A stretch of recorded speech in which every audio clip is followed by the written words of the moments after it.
Hey guys, it's Dustin here, the Pro Picker, with another thrift store run video. Want to thank everybody for all the views recently. I know we got a lot of new people out there.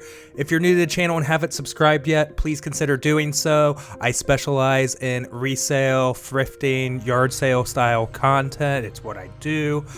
Please turn on the bell notifications so you can stay notified when I post those videos.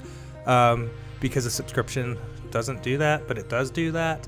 I don't know. And also, please hit the like button and drop a comment below. Hitting the like button helps me out immensely, and I really do appreciate it. So I start out at the American Thrift in this video and looking around at the hoodies and the better men's section here. And there's this Billabong like zip up deal here. It's actually higher quality than I usually kind of see from the brand, but unfortunately not worth much. And guys, I just want to say, don't sleep on the remote section in the thrift stores. I know a lot of people say this, but I mean, I think I paid under $1 for this guy right here, Samsung remote. It's going for about $25 on eBay. There had been some solds, in fairness, it only went for like 16 shipped, but either way, as long as I get somewhere in the middle, I'm good to go, especially with under $1 in on it. And actually the sell-through seems pretty decent, so shouldn't have a hard time moving it. Toss that in the cart for sure. Definitely pleased to find it. I do go into the better men's clothing section a little bit deeper here, and I find this Roar shirt. And honestly, don't be afraid. If you see a brand and something that looks kind of unique, don't be afraid to look it up. I'm expecting 25 to 30, and these things are selling like every day, guys. So, I mean, like the sell-through is going to be pretty good. I'm expecting 25 to 30 each on these shirts. And even though they're 2XLs, I know they'll come in under £1, and I have poly bags for those. I'll be able to ship them out first class. Should get about 30 for this Harley Davidson shirt. I know it's $7. That's kind of expensive. They just put it out on the floor, actually, but the thing is, it wouldn't survive in a thrift for that long, nor will it survive long on my eBay store. I know I'll get a quick $30 out of it. It'll be a really fast flip, so I don't mind paying up a little bit. That's all I really pick up at the American Thrift. So now I'm going to transition over to some footage from the Salvation Army today, and I actually find some pretty cool stuff here. They had informed me yesterday that you know, they're pulling in all kinds of new stuff. Like there's like some, like almost an entire house, all kinds of stuff coming in. So obviously intrigued. I mean, let's be fair, I would have been here anyways, but definitely motivated me to want to come by again today. I do check out the media. They have gotten in more CDs. Now, music CDs, I know some of them can be worth money, and I occasionally will like look through them and buy them.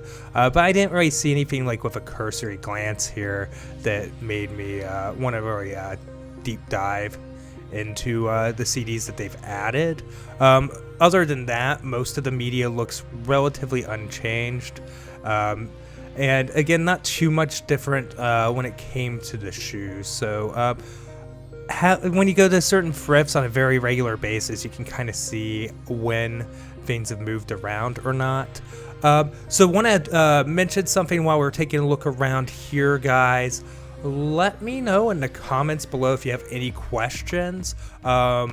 I'll pick a couple questions and address them this week at the end of some videos. It's kind of almost like a Q&A segment, but shorter. So instead of doing an entire Q&A video, we'll just do a couple videos where I tack on the most interesting questions that I think, or at least what I think would be the most interesting to answer. So if I don't answer it in the comments, it's probably because I picked to make it into the Q&A. But if I answer it in the comments, then yeah, you get it. I'm sure you get it. That's a drill right there. I did pick up that Sky Caddy. As you've probably seen in a couple videos ago, I picked up a colored screen Sky Caddy. Like the black and white ones, actually, though, I end up putting this one back. I forgot. Really don't hold that much value. I don't know why I was thinking put it in the cart. So I do end up returning that. I really did want to pop on this wax warmer here. Unfortunately, in its used condition, it's just not going to bring enough. And so I know Christmas fiends can sell all year round. However, of course, they sell the best in Q4. Probably could have looked up that cassette tape alarm clock. It's pretty cool, actually, but I do end up just passing it by. Again, I'd have to test it, all that stuff, and just didn't really feel like it at that moment. I have a lot of inventory right now, so I can be a little bit more selective than usual, as we do have a backlog of listing to get through right now. This Baby Breeza is actually brand new in box, old dead stock, or at least the old branding for it, and that's pretty awesome. The box is a little beat up. I'm gonna have to sell it as open box. So the comp I threw up on the screen, kind of look at the $45-50 range shipped is what I'm gonna expect to get out of mine. Not really $60, but still, I think it's pretty good for $12.99 in. Definite pickup for me. Let's see if you guys could spot before I spot it, the big ticket item of this video. Just while I'm looking around here. Well, I know I gave you guys almost no time there. It's this, and honestly, this is insane, guys. This must have just been put out because I don't know how it would last on the floor. $20. This thing's gonna be $180 plus like $35 ship, which I mean, it's gonna ship for less than that. It's a 14 cup food processor from Cuisine Art. Man, that one always messes me up. But yeah, this is it's just such a great find. I'm really happy with it. So after that, I do kind of look around at the book some, but then see these tabletop gallery. I don't have exact comps for them because none of the Roxy's have sold. Only one's listed, and I think they want a little bit too much.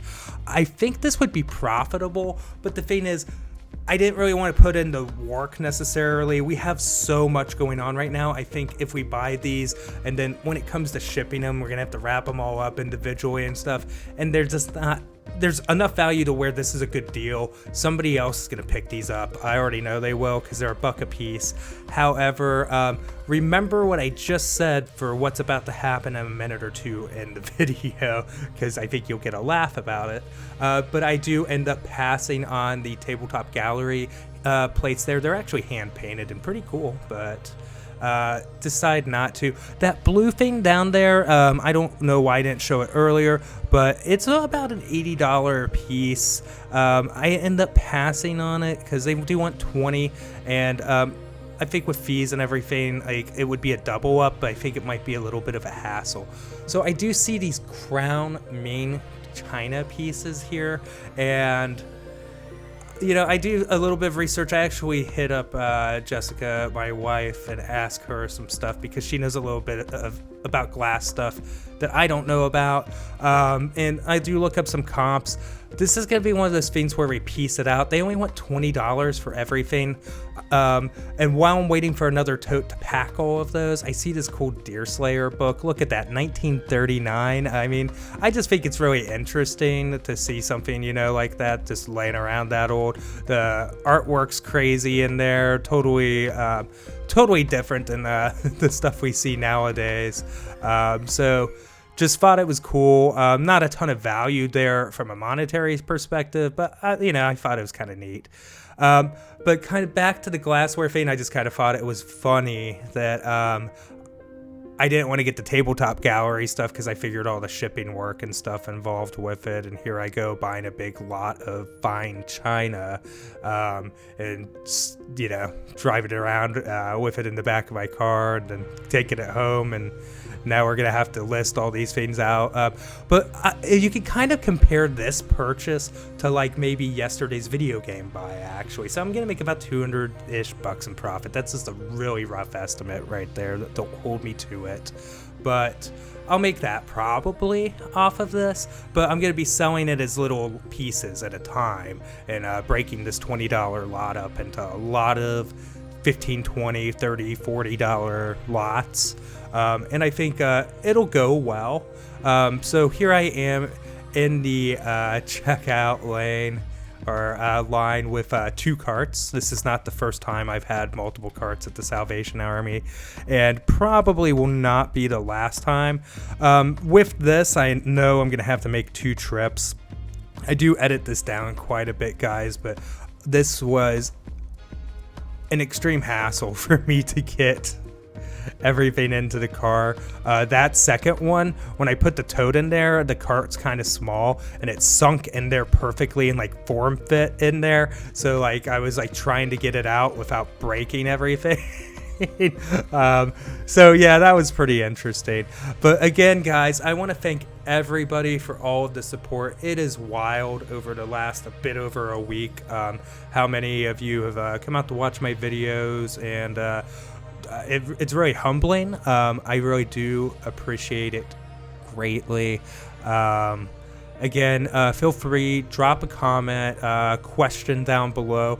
I'll answer most of them in the comments, but I'm going to reserve a couple. So if I don't respond in the comments right away, I'm going to reserve a couple, 2 or 3, to answer at the end of videos this week.